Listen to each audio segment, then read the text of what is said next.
শুরু হয়েছে অমর একুশে বইমেলা। বৃহস্পতিবার মেলার উদ্বোধন করেন প্রধানমন্ত্রী তারেক রহমান।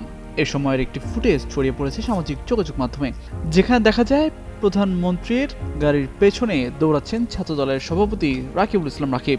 এবার এই ঘটনায় প্রতিক্রিয়া জানিয়েছেন জাতীয় নাগরিক পার্টির উত্তরাঞ্চলের মুখ্য সংগঠক সাজিদ আলম। বৃহস্পতিবার বিকেলে কৃষিবিদ ইনস্টিটিউশন মিলনায়তনে জাতীয় ছাত্রশক্তির প্রথম প্রতিষ্ঠাবার্ষিকীর অনুষ্ঠানে তিনি বলেন, প্রধানমন্ত্রীর গাড়ির পেছনে ছাত্রদল সভাপতির দৌড়ানো তাকে কষ্ট দেয়। তার নেতৃত্বে লাখ লাখ ছাত্র রয়েছে। ভবিষ্যৎ হোক নিরাপদ, বিনিয়োগ হোক বিশ্বস্ত, আর আমার পছন্দ সল্ট বে। ওয়েলকাম টু সল্ট বে।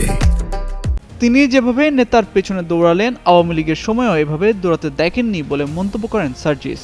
এনসিপির উত্তরাঞ্চলের মুখ্য সংগঠক বলেন, ছাত্র রাজনীতিতে নতুন একটি মানদণ্ড তৈরি করা প্রয়োজন। ছাত্র রাজনীতির সংস্কৃতিতে নতুন একটা স্ট্যান্ডার্ড তৈরি করবেন, যা দেখে বাংলাদেশের ছাত্র রাজনীতির ভবিষ্যৎ গড়ে উঠবে। দেশের নতুন করে রাজনৈতিক প্রতিযোগিতা শুরু হয়েছে।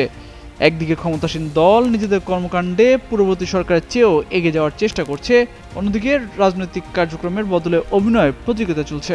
দেশের সমঝোতার রাজনীতি শুরু হয়েছে এবং বিভিন্ন ক্ষেত্রে অনিয়ম দুর্নীতির পুনরাবৃত্তি ঘটছে। এই পরিস্থিতি থেকে মুক্তির জন্য ছাত্রশক্তিকে সংগঠিত হওয়ার আহ্বান জানান সাজিদ আলম।